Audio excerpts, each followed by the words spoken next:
गावीच लागतील। शिवसेना प्रमुखांच्या सोबत जे जे नेते होते त्या सगळ्या नेत्यांना आयुष्यातून राजकारणातून कायमचा उद्ध्वस्त करण्याचं पाप त्यांनी सुपारी घेतली होती या उद्धव ठाकरेंनी। तोच उद्धव आता उद्ध्वस्त होणार आपल्याला दिसेल।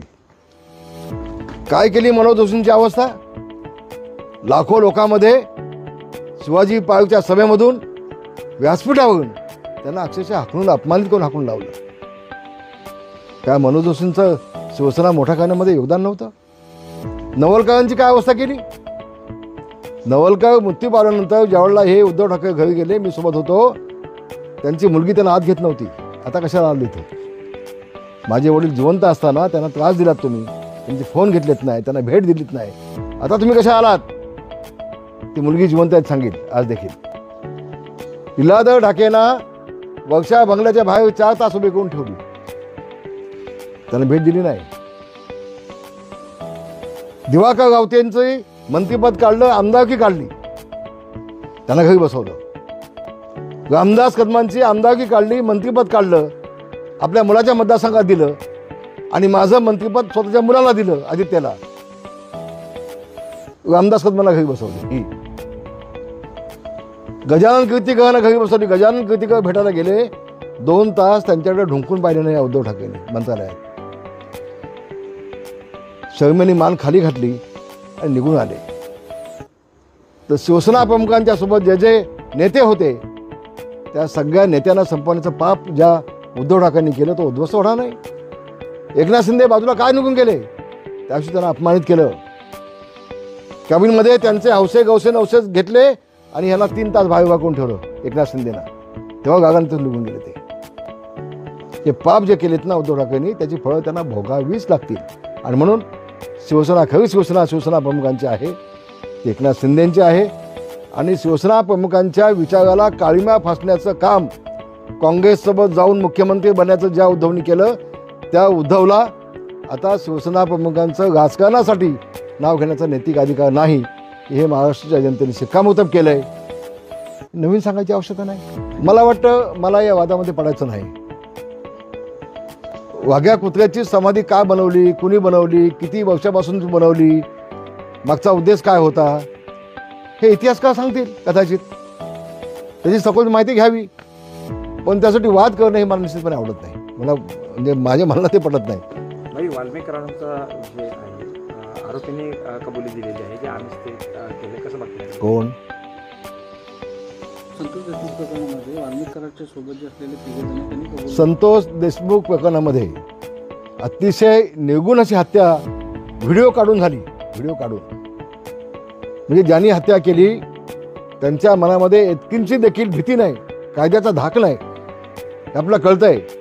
आणि त्या तिघांनी आता मान्य केलंय, हो ही हत्या आम्ही केली। माझी शासनाला विनंती आहे, माझी माननीय मुख्यमंत्री माननीय गृहमंत्र्यांना विनंती आहे की या तिघांनाही फाशी झाली पाहिजे। भविष्यामध्ये अशा पद्धतीचा कायदा हातामध्ये घेण्याची हिंमत महाराष्ट्रामध्ये कोणाची होता कामा नये।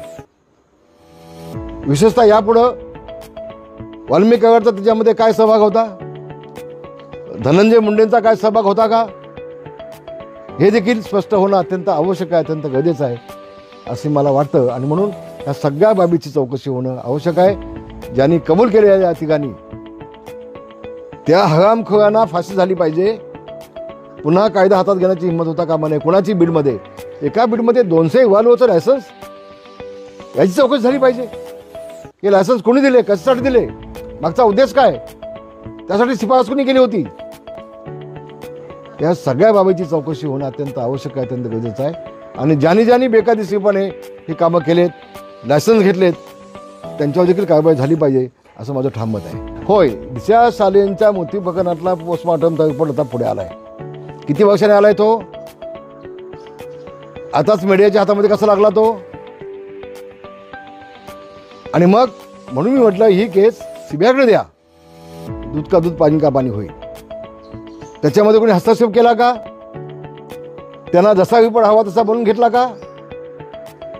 तिच्या छातीवरती जखम होती, तिच्या पोटावरती जखम होती, ती पडली, डोक्यावरती पडली, डोकं फुटलं मी समजू शकतो, पण हातावर पायावरती आणि छातीवरती जखमा आल्या कुठून? हे संशयास्पद नाही?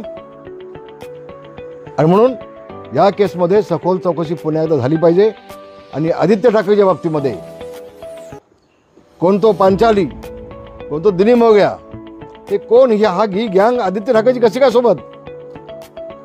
त्यांचा तर राजकारणाचा काय संबंध नाही.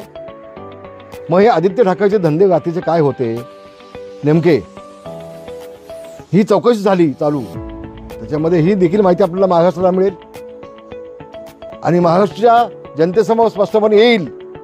ज्या शिवसेना प्रमुखांनी संघर्ष करून शिवसेना मोठी केली, त्यांचे नातूचे नेमके धंदे काय होते, काय आहेत, आणि त्याचा बाप त्याला कसा वाचवायचा प्रयत्न करतोय, हे महाराष्ट्राच्या जनतेसमोर येणं अत्यंत आवश्यक आहे, अत्यंत गरजेचं आहे. आणि म्हणून ही जी बाब आहे ती अतिशय गंभीर आहे. CBIला केस दिली पाहिजे. याच्यामध्ये कुणी हस्तक्षेप केलाय का, याच्यामध्ये रिपोर्ट बदलायचं काम कुणी त्यावेळेला केलंय का? कारण आमची एक माजी महापौर जाऊन तिच्या बापासमोर बसत होती, ती का बसत होती? मग त्यांना काय मॅनेज करण्याचं प्लॅन चाललं होतं का उद्धव ठाकरेंचं? या सगळ्या बाबी समोर येणं अत्यंत आवश्यक आहे, अत्यंत गरजेचं आहे असं मला वाटतं. त्यालाच धरून अरविंद सावंत यांनी आज अशी मागणी केली की दिशा सालियन यांच्या वडिलांची नार्कोटिक्स झाली पाहिजे. जर दिशा सालियनच्या आई वडिलांची नार्कोटिक्स झाली पाहिजे तर मग आदित्य ठाकरेची पण नार्कोटिक्स झाली पाहिजे.